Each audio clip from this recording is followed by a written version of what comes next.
Hello everyone. आप में से जिनको भी हेयर लॉस की प्रॉब्लम है तो आपने जरूर सर्च किया होगा नेट पे कि हेयर लॉस ट्रीटमेंट क्या क्या होते हैं, और सबसे पहले आपको दिखा गया होगा पीआरपी थेरेपी यानी कि प्लेटेड रिच प्लाज्मा थेरेपी।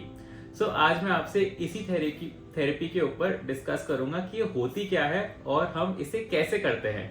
क्या होती है पीआरपी थेरेपी? सो पीआरपी थेरेपी का फुल फॉर्म है platelet rich plasma therapy.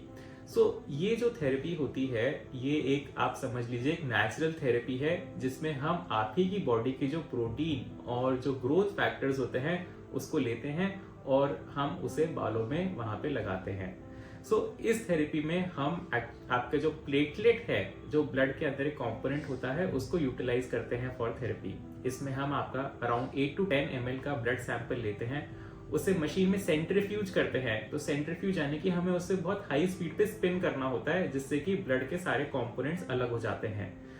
Platelet एक कंपोनेंट है ब्लड का जिसके अंदर ऐसे ग्रोथ फैक्टर्स और प्रोटीन्स होते हैं which are required for hair growth. ये कंपोनेंट्स को हम सेपरेट करके एक येलो कलर का प्लेटलेट रिच प्लाज्मा निकालते हैं और उसी को हम बालों की जो रूट्स होती है उसको इंजेक्ट करते हैं।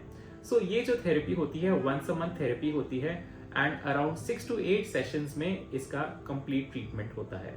How PRP therapy works in hair growth? जैसे कि मैंने आपको बताया कि ये जो प्लेटलेट रिच प्लाज्मा थेरेपी है, ये जो थेरेपी हम हेयर ग्रोथ के लिए इस्तेमाल करते हैं। इसमें ऐसे जो कुछ प्रोटीन और तत्व होते हैं जो हेयर ग्रोथ को प्रमोट करते हैं।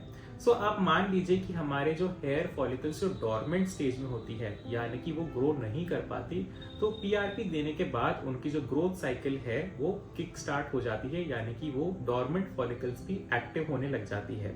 साथ ही साथ हमारे जो हेयर फॉलिकल्स जो मर रही होती है या फिर डाइंग स्टेज में होती है वो भी रिवाइव होने लग जाती है और इससे हमारी हेयर ग्रोथ प्रमोट होती है। Who is the ideal candidate for PRP therapy?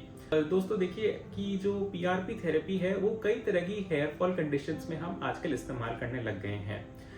Mainly जो हेयर फॉल होता है आदमी और औरतों में वो होता है एंड्रोजेनेटिक एलोपेशिया इन मेल्स, और फीमेल्स के अंदर होता है फीमेल पैटर्न हेयर लॉस। इसके अलावा टीलोजन एफ्लूवियम भी ऐसी कंडीशन है जिसके अंदर हेयर लॉस होने लग जाता है। ये ऐसी कुछ कंडीशंस है जिसके अंदर हम पीआरपी थेरेपी का इस्तेमाल करते हैं। दोस्तों ये भी आप जानिए कि अगर एंड्रोजेनेटिक एलोपेशिया किसी को है और वो अर्ली स्टेजेस में है यानी कि ग्रेड 1 to 4 के बीच में है, जिसमें कि उनके कुछ बाल आगे की तरफ से चले गए हैं और यहाँ के बाल पतले हो गए हैं, कम हो गए हैं, तो उन स्टेजेस में पीआरपी थेरेपी का इस्तेमाल किया जाता है क्योंकि उसमें वो एक बेस्ट रिजल्ट अपना देती है। Benefits of PRP therapy with hair transplant. दोस्तों देखिए कि जब भी हम हमारे पेशेंट्स के हेयर ट्रांसप्लांट करते हैं तो हम उन्हें साथ के साथ पीआरपी थेरेपी भी देते हैं। इसका डुअल बेनिफिट होता है। हेयर ट्रांसप्लांट के दौरान जब हम पीआरपी देते हैं तो उससे जो हमारे ग्राफ्ट्स हैं उनकी क्वालिटी भी अच्छी होती है और उनका जो अपटेक और लॉन्जिटिविटी होती है वो बढ़ जाती है। पीआरपी थेरेपी हम रेगुलर इंटरवल्स ट्रांसप्लांट के बाद भी करते हैं जिससे कि हम इंश्योर करते हैं कि जो हमारे पेशेंट्स के पुराने बाल हैं वो भी अच्छी ग्रोथ पकड़े और साथ साथ जो ट्रांसप्लांटेड बाल हैं उनकी भी ग्रोथ साइकिल है वो किक स्टार्ट हो और वो एक अच्छी अपनी स्ट्रेंथ और थिकनेस पे आए।